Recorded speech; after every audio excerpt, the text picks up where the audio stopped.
Et on a l'impression que tout ça est un peu une fabrique, pardon pour l'expression, mais une fabrique à facho, et ça pose vraiment question sur la manière dont ces jeunes sont instrumentalisés, utilisés, et in fine, on se rend compte qu'il y a une dérive lente, mais certaine, et que c'est ce qui se passe actuellement pour Mila, qui a été invitée donc par Apolline de Malherbe la semaine dernière. Bien évidemment, on peut s'interroger sur pourquoi est-elle invitée et pourquoi est-elle ainsi montée en épingle. Alors, on peut aussi surtout se poser la question, quelle légitimité, pourquoi effectivement l'inviter, si ce n'est présenter, alors pardon, je mets des guillemets, mais une espèce de bête de cirque comme ça, qu'on a envie de voir, parce qu'elle apparaît assez rarement, hein. Je crois qu'elle a dû faire, on doit compter sur les doigts d'une main le nombre d'émissions qu'elle a fait, notamment la fameuse émission de Quotidien de Yann Barthès, une affirmation déjà curieuse en elle-même, qui consiste à conférer aux victimes une lucidité particulière sur leur bourreau. Et c'est exactement, rigoureusement le même cas. C'est-à-dire que Mila, elle est victime, effectivement. Elle est provocatrice également, mais elle n'a pas de lucidité particulière en fait pour analyser ce qui lui est arrivé. Elle n'est pas équipée pour, c'est une gamine.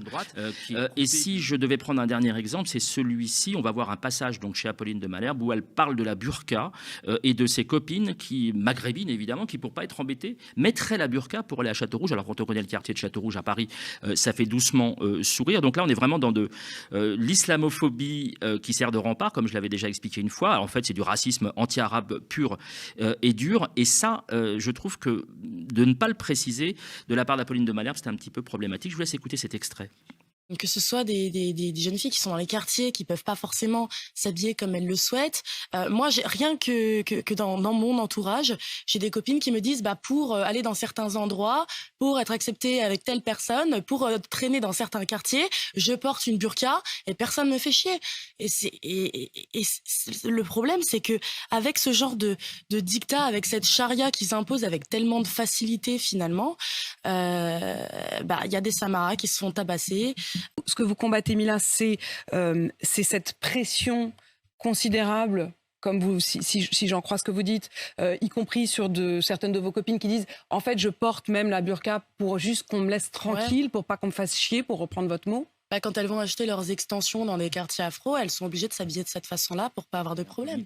Avec la féministe des seules femmes blanches, Alice Cordier, du groupe d'extrême droite Némésis, ou alors encore la chanteuse identitaire Erga. Je vous laisse regarder ces photos qui illustrent parfaitement ses acquaintances avec la droite extrême. On est très très loin de la visite de la paix qui a eu lieu à la Grande Mosquée de Paris il y a 2 ans. Elle avait été accompagnée par le recteur. Je vous laisse regarder.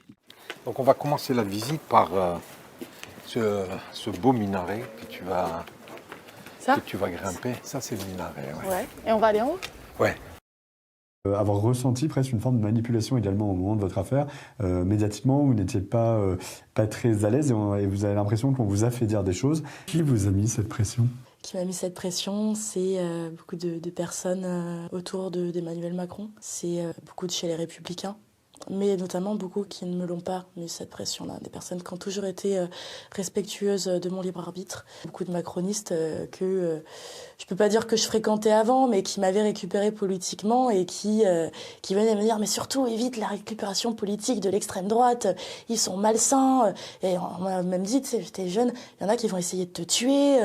Mais c'était parti super loin. On m'avait vendu qu'il y avait massivement, tu sais, le même genre de terrorisme de ce côté-là.